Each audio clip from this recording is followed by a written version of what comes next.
احمد فراز صاحب کی آخری غزل: غم میں حیات کا جھگڑا منا رہا ہے کوئی، چلے آؤ کہ دنیا سے جا رہا ہے کوئی، اجل سے کہہ دو کہ رک جائے 2 گھڑی، سامنے آنے کا وعدہ نبھا رہا ہے کوئی،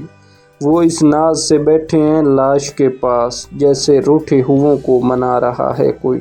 پلٹ کر نہ آ جائے پھر سانس نبضوں میں، اتنے حسین ہاتھوں سے میت سجا رہا ہے کوئی۔ احمد فراز صاحب لکھتے ہیں، سنا ہے لوگ اسے آنکھ بھر کے دیکھتے ہیں، سو اس کے شہر میں کچھ دن ٹھہر کے دیکھتے ہیں، سنا ہے رابط ہے اس کو خراب حالوں سے، سو اپنے آپ کو برباد کر کے دیکھتے ہیں، سنا ہے درد کی گاہ ہے چشم ناز اس کی،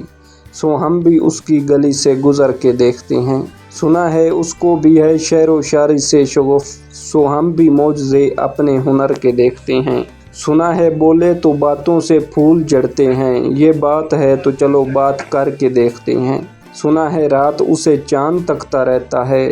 ستارے بام فلک سے اتر کے دیکھتے ہیں، سنا ہے دن کو اسے تتلیاں ستاتی ہیں،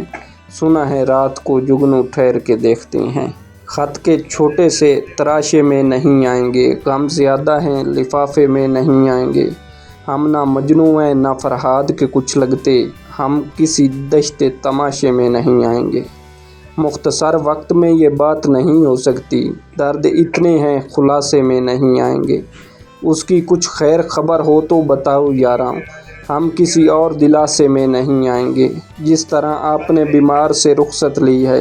صاف لگتا ہے جنازے میں نہیں آئیں گے، بچھڑا ہے جو ایک بار تو ملتے نہیں دیکھا، اس زخم کو ہم نے کبھی سلتے نہیں دیکھا، ایک بار جسے چاٹ گئی دھوپ کی خواہش، پھر شاخ پہ اس پھول کو کھلتے نہیں دیکھا، یک لخت گرا ہے تو جڑیں تک نکل آئیں، جس پیڑ کو آندھی میں بھی ہلتے نہیں دیکھا، کانٹوں میں گرے پھولوں کو چوم آئے گی لیکن تتلی کے پروں کو کبھی چھلتے نہیں دیکھا، کس طرح میری روح ہری کر گیا آخر وہ زہر جسے جسم میں کھلتے نہیں دیکھا۔